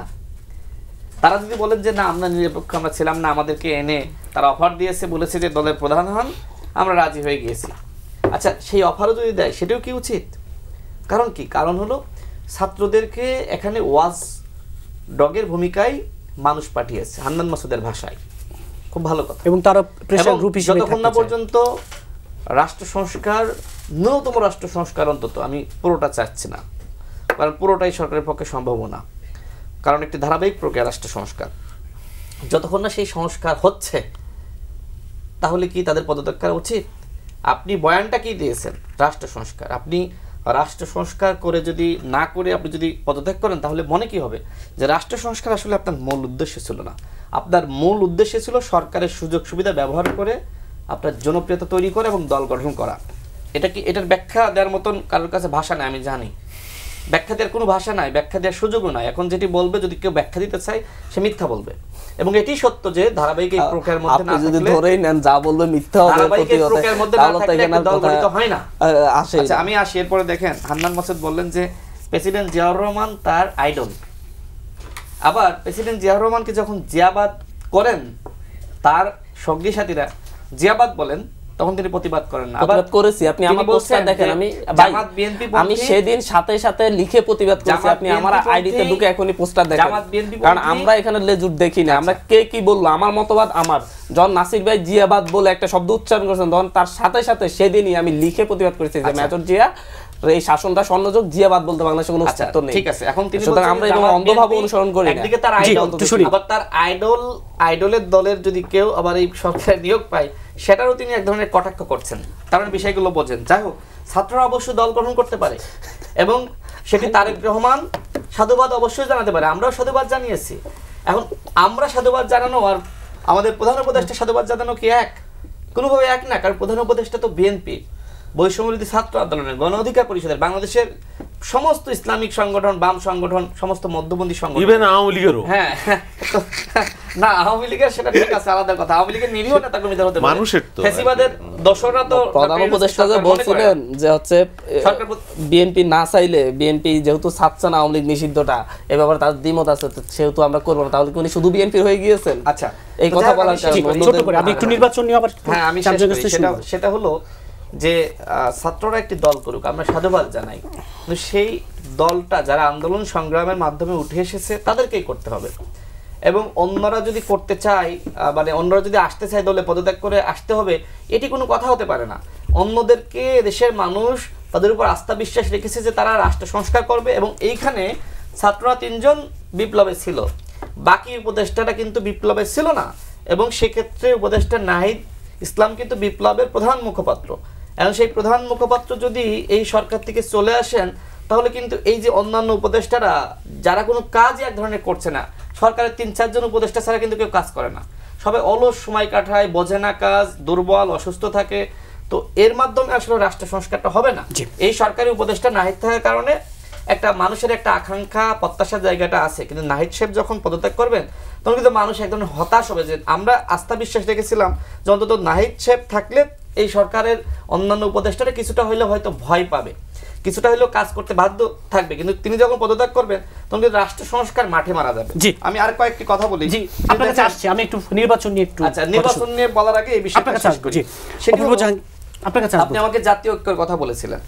আমরা এক বাক্যে আমরা এখনো মনে করি যে সরকার যদি চায়, সরকারের সদিচ্ছা থাকে, জাতীয় ঐক্য সংহতি অনেকটা দুর্বল হয়ে গেছে, এটি কিন্তু উর্বর করা সম্ভব।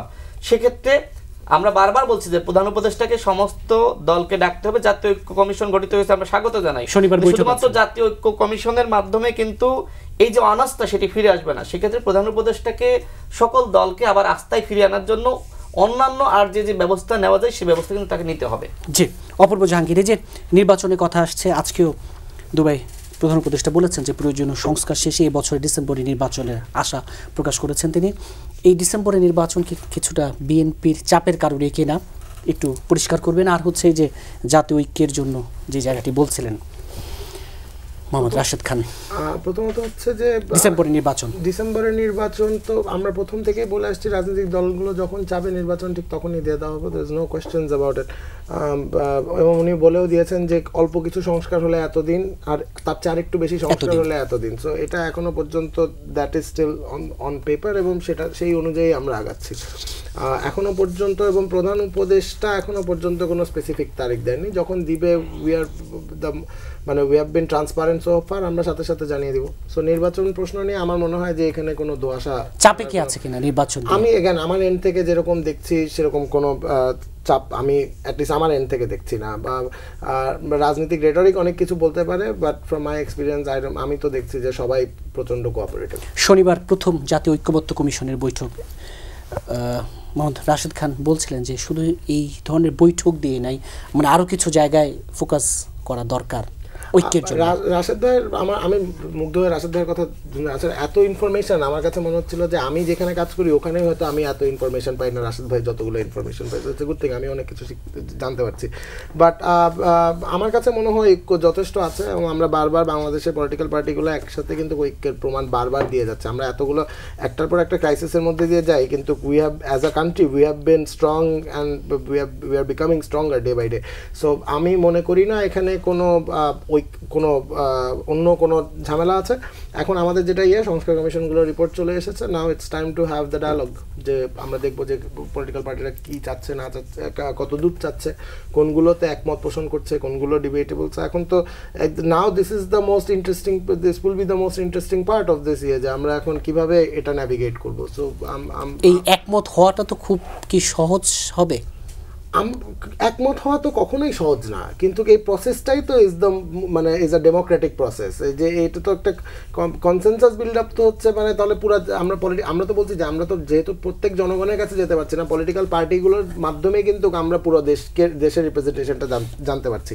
সো এইখানে তো এখন পুরা জাতি দেখবে যে হচ্ছে যে আমরা কি সংস্কার করা যায়, আমরা দেশটা ভবিষ্যতে কোন দিকে নিয়ে যাবে। So I am really excited 15 তারিখ থেকে কি হতে যাচ্ছে।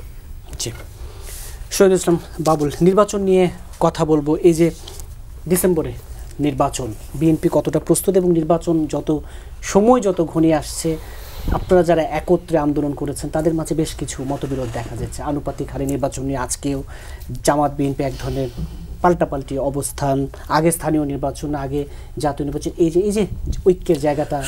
জামাত ইসলাম কখন কি বলে আমি জানি না, ওই যে বল যখন চাঁদ মিয়ার পায়ে তখন সব গোলকিপার সাবধান, এরকম একটা কথা আছে গ্রামে। কয়েকদিন আগে কিন্তু তারা নির্বাচন এরকমই বলছে, মাস 3 আগে, আবার মাঝখানে তারা বলেছে দ্রুততম সময় নির্বাচন দিতে হবে, সংস্কার বুঝি না। আবার আজকে আপনি যেটা বলছেন যে কি আগে স্থানীয় সরকার নির্বাচন বা সংস্কার না হয়ে কোনো নির্বাচন না, কে কীভাবে ওই স্যার আমি খাড়াই দামও আপনি আমার বসাই দিন, প্রত্যেকে কার ইঙ্গিতে কী বলছেন আমি জানি না। ওনারা এটা অনভিপ্রেত একটা দায়িত্বশীল রাজনৈতিক দল হিসেবে জামাতে ইসলামের এই ধরনের এক সময় স্ট্যান্ড পরিবর্তন করা বা এক রকমের কথা বলা, এটা উদ্দেশ্য প্রণোদিত মনে হচ্ছে আমাকে। শোনেন, আমার নেতা আমাদের দলের ভারপ্রাপ্ত চেয়ারম্যান 5ই আগস্টের পরে বক্তৃতায় বলেছিলেন যে চমৎকার একটি কথা, যে এই সরকারকে ব্যর্থ হতে দেওয়া যাবে না, তাহলে জাতি রাষ্ট্র হিসেবে আমরা বিপদে পড়বো, তাদেরকে সহযোগিতা করতে হবে, প্রথম কথা। দ্বিতীয় কথা উনি বলেছিলেন যে বিজয়ীর কাছে যখন বিজয়ের আনন্দ তখনই মহিমান্বিত হবে যখন বিজয়ের কাছে বিজিত নিরাপদ থাকে। হ্যাঁ, দুটো মারাত্মক কথা কিন্তু উনি বলেছিলেন। এবং বিএনপির স্ট্যান্ড এখনও, যেটা কয়েকদিন আগেও, কিছুদিন আগে আমরা বলেছি যৌক্তিক সময়, আপনি বলেছেন যৌক্তিক সময় কবে, আমরা সময়টাও বলে দিয়েছি। সরকারের পক্ষ থেকে বলা হয়েছে ডিসেম্বর, আমরা এইটা নিয়ে যুদ্ধ ঘোষণা করিনি সরকারের সাথে। সরকারের সমালোচনা আমরা করব সরকারকে সঠিক পথে রাখবার জন্য, সরকারের বিরুদ্ধে আমার যুদ্ধ ঘোষণা করা আমার কাজ না। অবশ্যই সরকারের ব্যত্যয় থাকবে, ত্রুটি থাকবে, রাজনৈতিক দলেরও ভুল ডিমান্ড বা অন্যায় অনেক অফকোর্স, সেই জন্য সরকারের সাথে আমার ডায়লগ হবে। নির্বাচন ডিসেম্বরে হইলে যে মহাভারত অশুদ্ধ হয়ে যাবে আর নভেম্বরে হইলে হবে এরকম না, বা জানুয়ারি ফেব্রুয়ারিতে হইতে পারবে না এরকমও না। বিষয়টা হলো আমাদের সামষ্টিক জাতির প্রশ্ন, অস্তিত্বের প্রশ্ন, আমার লাভালাভের প্রশ্ন, আমার ডেমোক্রেসির যে রিফরমেশন সেই প্রশ্ন। আমরা যেটা শেষ করে দিই, আমরা যেটা ভালো মনে করব আলোচনা করে সকলেই তাই করবো, কিন্তু এক এক সময় এক এক রকমের কথাবার্তা বিভ্রান্তি তৈরি করা। আমি প্রধান উপদেষ্টাকে কোনো দোষারোপ করছি না বা এর বিরুদ্ধে আমরা যুদ্ধও ঘোষণা করি না। আমরা যে অবস্থানে ছিলাম সেই অবস্থানে নির্বাচনটা হওয়ার প্রয়োজন নানা কারণে, এবং আমরা সেটা প্র্যাকটিক্যাল যে কথা আমরা 3 মাস আগে থেকে বলছি। আপনি আমাকে ব্লেম করেন কথা আপনি নির্বাচন কেন চাচ্ছেন? নির্বাচন না হওয়াতে যে কত রকমের জটিলতা বাড়ছে, এটা ইচ্ছাকৃত সরকার বাড়াচ্ছে তা না, পারছে তো, এটা তো সত্য। নানান ধরনের সংকট, নানান ধরনের কনস্পিরেসি ডালপালা মেলছে, যেটা একটা নির্বাচনের শিডিউল যখন ঘোষণা হবে এইসব ষড়যন্ত্র অনেক কিছুই থাকবে। একটি বিষয় ছোট করে আপনার মন্তব্য জেনে নেব। আপনার ছাত্র আন্দোলনের বর্ণাঢ্য ইতিহাস আছে, আপনার ক্যারিয়ার আছে।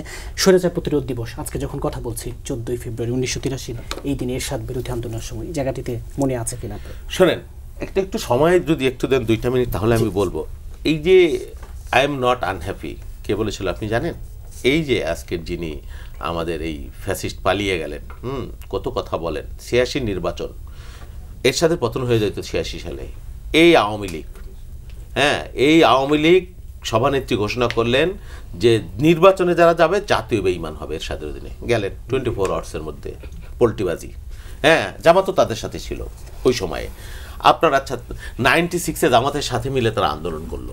অনেক কথা তো আসলে বলবার আছে, এখন বললে কার সাথে তৈরি করবো আমি জানি না, শেষ করে দিই। ইভেন আপনার 2008 সালে আমি অনেক কিছু দেখেছি, আই উইটনেস। অনেকে ওই যে বলে না, man is architect of his own fortune. এই যে ফাঁসির দড়ি, বেগম খালেদা জিয়ার কষ্ট হয়েছে অনেক, আমাদের কষ্ট হয়েছে, 138টা মামলা। এই যে প্রেক্ষাপট তৈরি হয়েছে, আমরা রাজনৈতিক দলের ভুল নাই। আপনি BNP as a political party, শোনেন, এই যে মুক্তিযুদ্ধের নেতৃত্বের কথা বলেন, আমার পার্টি শহীদ রাষ্ট্রপতি জিয়াউর রহমান ঘোষণা দিয়েছেন 82 থেকে 90 একেবারে আপোষহীন। ওই যে হান্নান মাসুদ যারা বলে, বেগম খালেদা জিয়া একমাত্র।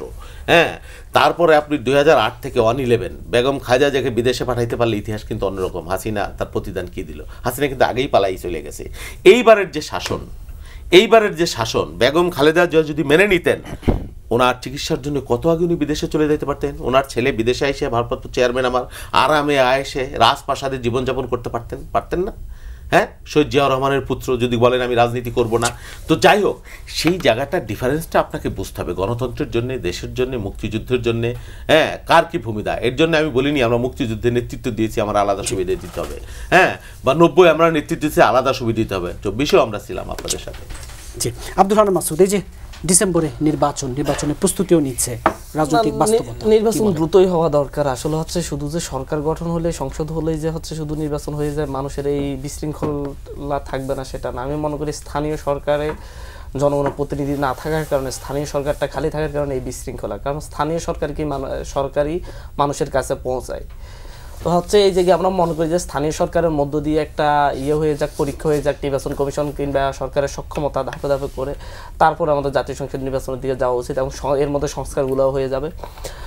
যাই হোক, এটা নিয়ে অনেক ডিবেট হতে পারে। তবে ওই ভাইয়ের, রাশেদ ভাইয়ের কয়েকটি কথা মানে হচ্ছে আমার কাছে লাগলো। রাশেদ ভাইরা হচ্ছে কিছুক্ষণ বলেন যে হচ্ছে এরা হচ্ছে শুধুমাত্র বৈষম্যবিরোধী ছাত্র আন্দোলনের তোমাদের ভাইয়েরা আছে, তোমাদের প্রতিনিধিরা আছে, আবার কিছুক্ষণ পর যে হচ্ছে এটা জনগণই দিয়েছে, সুতরাং জনগণের আছে, জনগণের আশাকাঙ্ক্ষা তাদের উপরে। যখন যেভাবে যে দিক থেকে ঢোল পিটাইতে হয় সেই দিকেই পিটানো হয় আর কি। কিন্তু বাস্তবতা হচ্ছে সংস্কার বিষয়টা শুধুমাত্র যে সরকারের থেকেই করা যায় তাও না, সরকারের বাইরে থেকেও সংস্কার জন্য চাপ প্রয়োগ করে। যে আমরা কি সংস্কারের অংশীদার না? আমরা যে হচ্ছে সরকারকে বলছি সংস্কার ছাড়া নির্বাচন আমরা মেনে নিব না, আমরা আওয়ামী লীগের বিচার ছাড়া করবো না, এটা তো আমরা বলতে পারছি, এটাও তো সংস্কারের একটা অংশ। এখন যদি কেউ মনে করে যে আমি সরকারের থেকে এখন ওভাবে পাচ্ছি না, আমার মনে হয় যে বাইরে থেকে করা আমার জন্য সহজ হবে, তাহলে সে অভ্যুত্থানের প্রতিশ্রুতি রক্ষায় সে যদি বাইরে চলে আসে, সেটা নিয়ে তো এত প্রশ্ন ওঠার কথা না। আমি তো রাশেদ ভাইকেও বলতে পারি যে হচ্ছে একটা দল বুঝিয়ে যে রাশেদ ভাই আসেন, আপনি আমার দলের প্রধান হন, আমার দলের নেতা কর্মীরা ওনার প্রতি অনেক আশা আকাঙ্ক্ষা আছে, কিন্তু উনি সেটা ছেড়ে যদি আসেন আমার এখানে, তাহলে তো এমন হয়ে যাবে না যে হচ্ছে ভাই আপনি তো পুরো প্রসেসের সাথে ছিলেন না, এসে কেন হলেন? না, আপনি একটা দলে আছেন, উনি সরকার আছেন, ওনাকে যদি আমরা যদি বসিয়ে যদি কখনো বলি, সরকার একবার বলছেন তো সরকারের ওনারা আমাদের প্রতিনিধি হিসেবে আছে, আবার বলছেন জনগণের প্রতিনিধি হিসেবে আছে, সিদ্ধান্তটা উনিই নিবেন। এখন আপনারও প্রতিনিধি, তাহলে যারা আছে সরকার এটা স্বীকার করেন, তাহলে আপনারও প্রতিনিধি, আপনি চাচ্ছেন না, সেটা তো এতদিন বলেন না, আজকে হঠাৎ করে বলছেন। সরকারের গেছে কি হিসাবে সরকারে গেছে কি হিসাবে আপনার প্রতিনিধি হিসাবে গেছে নাকি হচ্ছে শুধু বৈষম্যের আমাদের প্রতিনিধি হিসাবে গেছে, দুইভাবে ডিবেট করা হয়। নির্বাচনের কথা বলি, ঐক্যের কথা যেটা হচ্ছে আসলে আগামীর বাংলাদেশে যদি আওয়ামী লীগ না থাকে, আগামীর বাংলাদেশে অনেক সুন্দর রাজনৈতিক ব্যবস্থা থাকবে। আমরা এখানে একই টেবিলে যেভাবে আলোচনা করছি এই আলোচনা অব্যাহত থাকবে এবং আবার হচ্ছে এখানে তর্ক বিতর্ক হবে, আবার গলা জড়িয়ে ধরে বাবু ভাই গণতান্ত্রিক পরিবেশটা থাকবে। কিন্তু আওয়ামী লীগ থাকলে এই পরিবেশটা নষ্ট হবে। একেবারে অনুষ্ঠান শেষে নির্বাচনের না, আমাকে তো আপনি বলতে দিবেন না, না বলতে হবে। আচ্ছা দেখেন, এই সরকারে যারা আছে আমরা সমালোচনা করছি, এটি সত্য এবং সমালোচনা সামনেও করব। সরকার ইলেকশনের ডেট ঘোষণা করার পরেও সমালোচনা হবে, কারণ কি সরকারে যিনি থাকেন তাকে জনগণের কাছে জবাবদিহিতা করতে হয় এবং তার এই সমালোচনা সহ্য করতে হয়। কারণ আমি সরকারে গেলে আমার সমালোচনা আপনি করবেন না? অবশ্যই করবেন, এটাই গণতন্ত্র। কারণ আমার কথা হলো যে ঠিক আছে, এই আলোচনার মাত্রা আছে। আমি কিন্তু আমি বৈষম্যবিরোধী ছাত্র আন্দোলনের কোনো সমালোচনা করি নাই, আমি সরকারের সমালোচনা করছি। বৈষম্যবিরোধী ছাত্র আন্দোলন, জাতীয় নাগরিক কমিটি, তাদের রাইটস আছে যেমন দল করা, সংগঠন করা, রাজনীতি করা। তারা তো আর কিংস পার্টি করতে চাচ্ছেন না। কিন্তু কথা হলো যে উপদেষ্টারা যারা কথাগুলো বলছেন নতুন দলকে নিয়ে, তারা বরং এই ছাত্রদের একটি সম্ভাবনা নষ্ট করে দিচ্ছেন। কারণ এটি শুধু বাংলাদেশে না, পৃথিবীর কাছেও কিন্তু এটি পরিচিত যে সরকারের থেকে একটি পার্টি যদি কেউ করতে চায় সেটা হলো কিংস পার্টি। এখন আমার ভাইয়েরা কিন্তু তারা কিংস পার্টি করতে চায় না, তারা কিন্তু এটা বিরোধিতা করেছে, তারা একটা পার্টি গ্রহণ করতেছে। কিন্তু উপদেষ্টাদের বক্তব্য নিয়ে আমি সমালোচনা করেছি। কারণ উপদেষ্টারা কোনোভাবে কোনো দলের পক্ষে যায় এই ধরনের বক্তব্য তারা দিতে পারেন না। তারা সবার নির্বাচনটা হলো যে নির্বাচনের প্রসঙ্গ কখন আসলো, আমরা কেউ কিন্তু নির্বাচনের সময়টা আমরা বেঁধে দিইনি। এমনকি বিএনপি যতই তারা চাপ দিক নির্বাচনের বিষয়ে, তারাও কিন্তু নির্বাচনের সময়সীমা তারা কিন্তু বেঁধে দেয়নি। কিন্তু কথা হলো যে সরকার যখন একের পর এক ধরনের বিশৃঙ্খলা নিয়ন্ত্রণ করতে ব্যর্থ হচ্ছে, হান্নান মাসুদ নিজেই বললো ডিজিএফ এর কথা। এমনকি এইখানে আপনার যখন সরকার একটি রাষ্ট্র চালাতে ব্যর্থ হয় তখন ক্ষমতা আসলে গ্রহণ করে কে? সেনাবাহিনী। খুব স্বাভাবিক না? এখন মনে করেন যে বর্তমান যারা সেনাবাহিনীর দায়িত্বে আছেন, সেনাপ্রধান থেকে শুরু করে, তারা তাদের অবস্থান ক্লিয়ার করেছেন যে তারা আসলে ক্ষমতা টেক ওভার করতে চায় না, তাদের অতীত থেকে শিক্ষা হয়েছে। কিন্তু কথা হলো যখন ডক্টর ইউনূস ব্যর্থ হবেন তখন তো বাধ্য হয়ে তারা ক্ষমতা নেবেন। কারণ কি নির্বাচনটা না হলে অন্য কোনো দলের কাছে ক্ষমতা যায় না। সেক্ষেত্রে সেনাবাহিনী ক্ষমতা যদি কোনোভাবে বাধ্য হয়ে গ্রহণ করেন, কথা হলো যে তখন নির্বাচনটা কখন হবে। এই কারণে সমালোচনা যে সরকার তার ভুলগুলো শুধরিয়ে নিক। সরকার কি করতে পারত? এক মিনিটে শেষ করে দিব। সরকার যেটি করতে পারত, যে সরকার মনে করেন যে তার 2 বছর সময় প্রয়োজন বা 1.5 বছর প্রয়োজন, সরকার স্পষ্টভাবে বলতে পারতো যে আমি অমুক তারিখ পর্যন্ত থাকতে চাই, অমুক ডেটে আমি ইলেকশনটা দিব এবং এর আগে আমি এই কাজগুলো করব। আনলিমিটেড কোনো কিছু ভালো না। সরকারকে একটি লিমিটেশনের মধ্যেই থাকতে হবে। সরকারকে বুঝতে হবে যে কোথায় গিয়ে থামতে হবে। সরকার যদি একটি রোড ম্যাপ দিয়ে দেয়, দেখেন রাজনৈতিক নেতৃত্বের বিরুদ্ধে অনেক অভিযোগ আসতেছে না, যখন মানুষ নির্বাচন নিয়ে ব্যস্ত হয়ে পড়বে তখন কিন্তু এই যে বিভিন্ন ধরনের অনুযোগ মানুষ কিন্তু ব্যস্ত থাকবে না। শেষ করে দিই, এই জন্য সরকারের উচিত হবে দ্রুত সময়ের মধ্যে সকল দলকে ডাকা, একটি জাতীয় সংলাপের আয়োজন করা, সেখানে নির্বাচনের দিন, ক্ষণ, সময়, রাষ্ট্র সংস্কার তারা কি কি করতে চায়, তাদের পরিকল্পনা কি, সেগুলো প্ল্যান আসলে তৈরি করা। এবং এক্ষেত্রে যেটি হবে যে সবাই আস্থায় থাকবে। অন্যথা আজকে একজন উপদেষ্টা এক কথা বলে, কালকে আরেকজন বলে, প্রধান উপদেষ্টা কথা বলার পরে আর কোন উপদেষ্টা কথা বলা ঠিক না। আপনাদের চারজনকে আজকে স্টুডিওতে সময় দেওয়ার জন্য ধন্যবাদ। এটা তো ঠিক না। অনুষ্ঠানে একেবারে শেষ, আপনাদের চারজনকে আজকে স্টুডিওতে সময় দেওয়ার জন্য ধন্যবাদ। দর্শক, বিএসআরএম গণতন্ত্র এখন আজ এই পর্যন্ত। আগামী পর্ব দেখার আমন্ত্রণ রইল। সে পর্যন্ত ভালো থাকুন, সুস্থ থাকুন।